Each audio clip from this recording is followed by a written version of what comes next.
주님께서 여러분과 함께 루카가 전한 거룩한 복음입니다. 영광 받으소서. 그때 예수님께서 바리사이들에게 말씀하셨다. 어떤 부자가 있었는데 그는 자주색 옷과 고운 아마포 옷을 입고 날마다 즐겁고 호화롭게 살았다.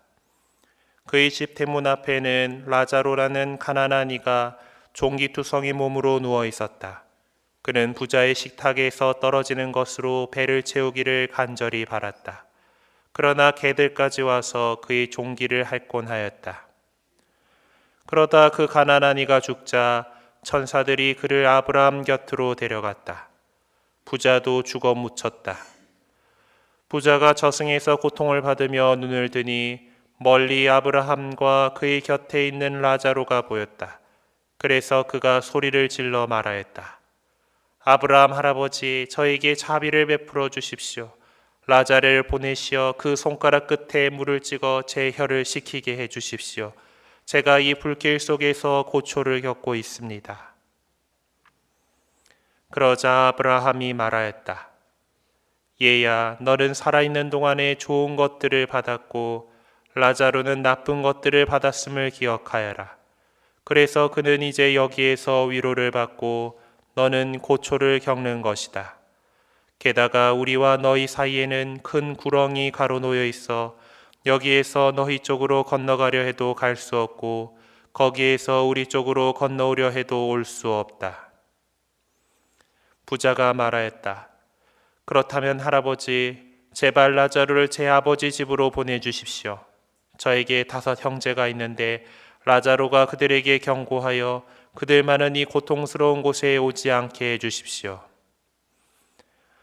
아브라함이 그들에게는 모세와 예언자들이 있으니 그들의 말을 들어야 한다 하고 대답하자 부자가 다시 안 됩니다, 아브라함 할아버지. 죽은 이들 가운데에서 누가 가야 그들이 회개할 것입니다 하였다. 그에게 아브라함이 이렇게 일렀다. 그들이 모세와 예언자들의 말을 듣지 않으면 죽은 이들 가운데에서 누가 다시 살아나도 믿지 않을 것이다. 주님의 말씀입니다.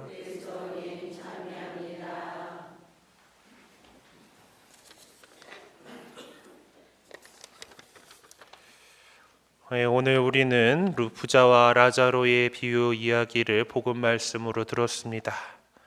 이 이야기에서 주인공은 어떤 부자이죠.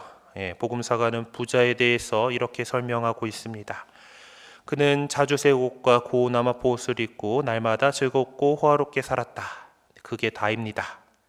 부자가 어떻게 돈을 모았고 어떤 심성을 가졌고 이런 것들은 중요하지 않습니다.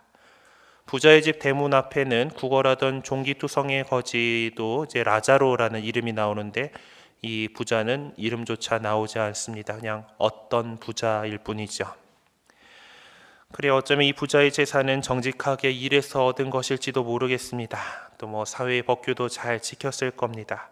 하지만 그런 그에게 부족한 것이 한 가지 있었죠.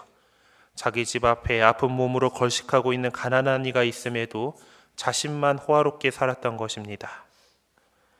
요새야 자주색 옷 쉽게 입죠.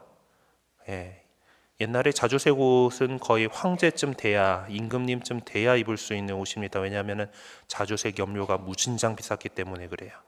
아마포는 구약 성서에서 보면은 제사장들이 입는 옷을 그리고 아마포로 만듭니다.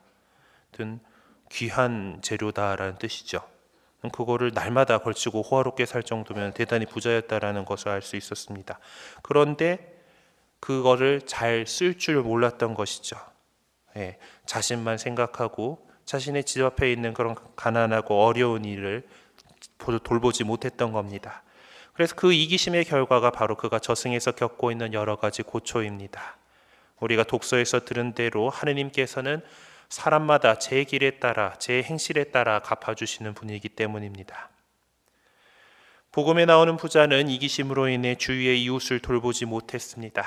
우리들이 비록 경제적으로 여유롭지 않을 수 있지만은 우리 주변의 어려운 이웃에게 관심을 두지 않는다면 복음에 나오는 부자와 별 다를 바가 없을 것입니다. 반대로 주변의 이웃들에 대한 배려와 관심을 쏟을 때 우리 사는 세상은 분명 하느님께서 보시기에 좋은 아름다운 세상이 될 것입니다. 특별히 우리가 사순 시기를 시작하면서 지난 사순체 1주간 월요일에 복음 말씀에서 예수님께서 우리에게 들려주신 말씀을 기억해 보도록 합시다. 내가 진실로 너희에게 말한다. 너희가 내 형제들인 이 가장 작은 이들 가운데 한 사람에게 해준 것이 바로 나에게 해준 것이다.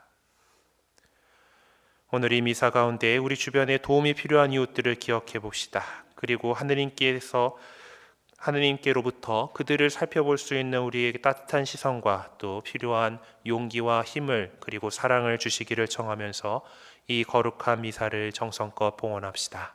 잠시 묵상하시겠습니다.